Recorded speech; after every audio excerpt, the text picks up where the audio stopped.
Hi everyone, and welcome to the All Things ITSM Global Podcast. I'm Kirsty McGowan, and today I'm here with Carlos Casanova. Hey Kirsty. And James Finister. Hi Kirsty. And today we're talking with Shari Brunette, who is the chair of ITSMF International. Welcome, Shari. Nice to have you on board. Hi everybody. Thanks for having me. Hi Shari. Hi Shari. So Shari, most of us around the world know about our own ITSMF chapters, what we're doing in each country. ITSMF International, though, unless you're involved with ITSMF, people tend not to know what you're up to or what you're there for. Could you give us a very brief overview?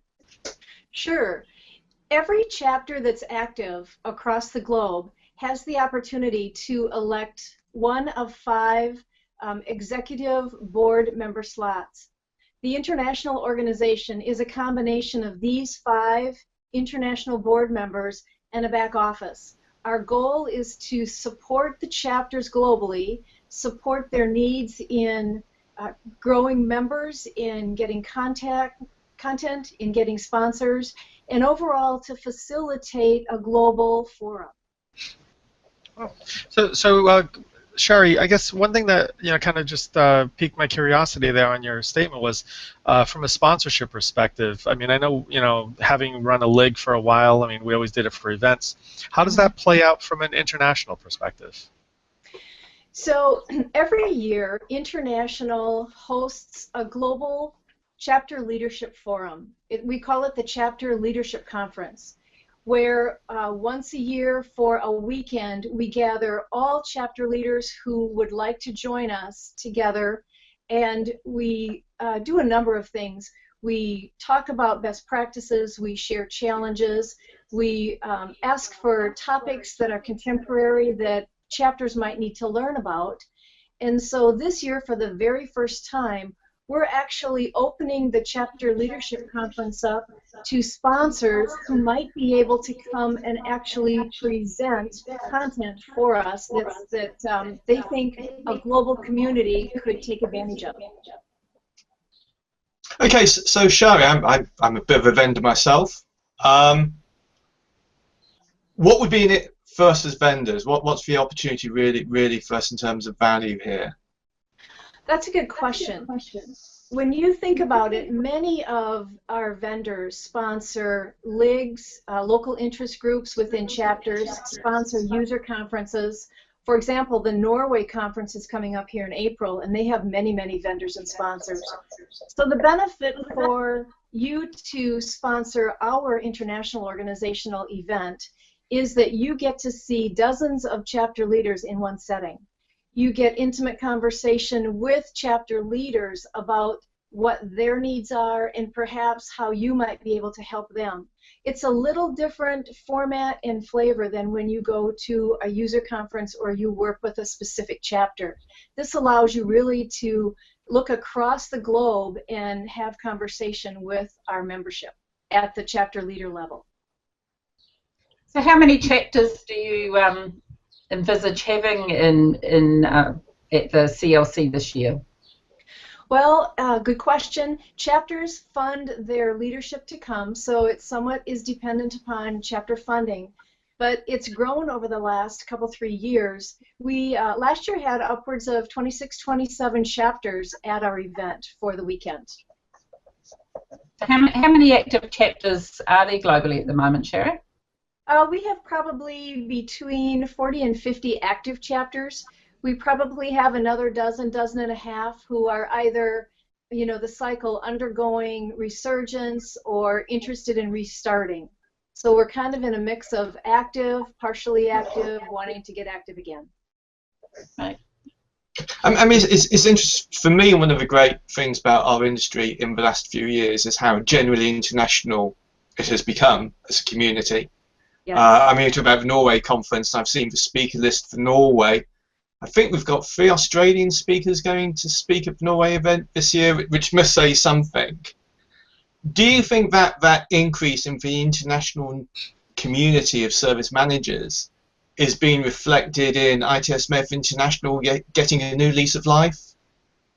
Yes, I really do. I also think that our world is changing, and so we have to learn to be more virtual. We have to learn to seek out what works across the globe and then be able to modify it for our particular geography. The United States conference last fall had upwards of, I would say, between 20 and 30 international either speakers, members, guests, or vendors. Wow. So Shari, I guess one thing that I'm kind of curious about is, that international component, and you said the virtual piece. Are you looking at, maybe in the international meeting, to start discussing how maybe individuals that, and we just had this conversation with someone the other day, that they want to participate in a conference but maybe can't commit the full 5 days, may be able to access some of the content live, real time, in kind of video form, but just for one day, or just some sessions and whatnot. And I know there's a lot to it. It's not that easy, but Yeah, great question. We actually step in front of that. When you think about it, we have people all over the world who are interested in service management, interested in joining, but there is no active chapter.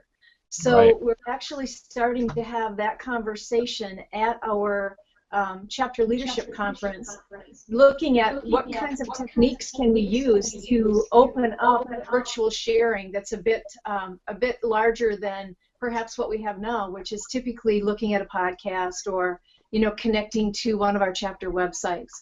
We recently put in a new international website. We've gotten it up and running in the last 6 months or so, and we're very, very interested in being able to use that as a strategy that will enable chapter to chapter and individual to chapter opportunities. So good question, Carlos. I think it's worthy of discovery.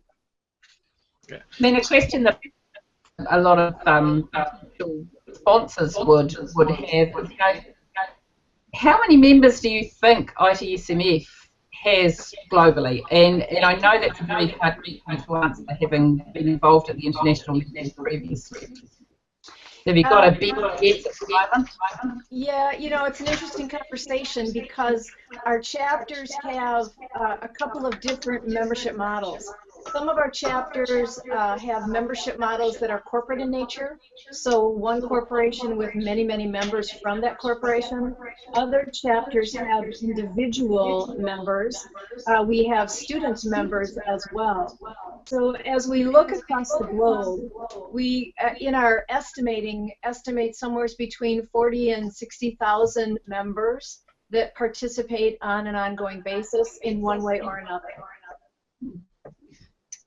Okay, I mean, something you've talked about over the last few minutes made me realise that ITSMF International, I've always thought of almost as a service to the chapters, so operating value at chapter level.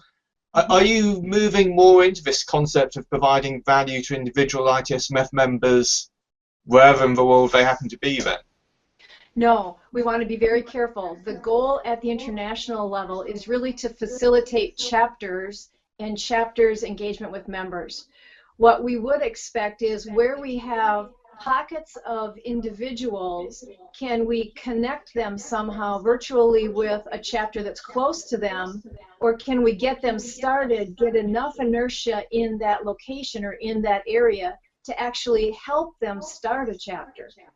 So we're just exploring this as an opportunity. We certainly fundamentally we work through our chapters, but we also recognize that in some locations geographically, that's a challenge for chapters to really stand up and be able to support themselves. So we're looking at ways chapters can help chapters as well. So along that line, I mean, I'm curious as to, there's so much intellectual property that gets generated, whether it's through the speakers or writings or not. And it is fairly regional, I guess, at chapter level. I'm curious as to if international is looking at, as a member of a U.S. chapter, can I access some of the intellectual property that's happening in the UK or Norway or elsewhere in the world? Good question. One thing is how we address language translations. so, you know, that becomes somewhat of a question sometimes, but our chapters are interested in being able to share intellectual property. So we would expect to have a focus on knowledge management over the next year to really bring that together where we can and work with chapters to be able to share so that we're not all trying to reinvent that same concept. Yeah, I think there has been a lot of doubling up of efforts around the world in various ways. One question I'd like to ask you, how do you feel that the health of the organisation globally is at the moment? Because, I mean, when I first joined, there really wasn't a lot of competition. If you were in service management, there was really only one place to go, but there is a lot of competition out there. So how do you think ITSM as you know, around the world is handling that now? Are they still in good health? You know, I think chapters depend on volunteers for their activity and for their heart. And so we often see a cycle of chapters that are strong and very vibrant. And as chapter leadership changes, sometimes we see that wane a bit. So I would say overall, we probably have, you know, a nucleus of chapters that are very active.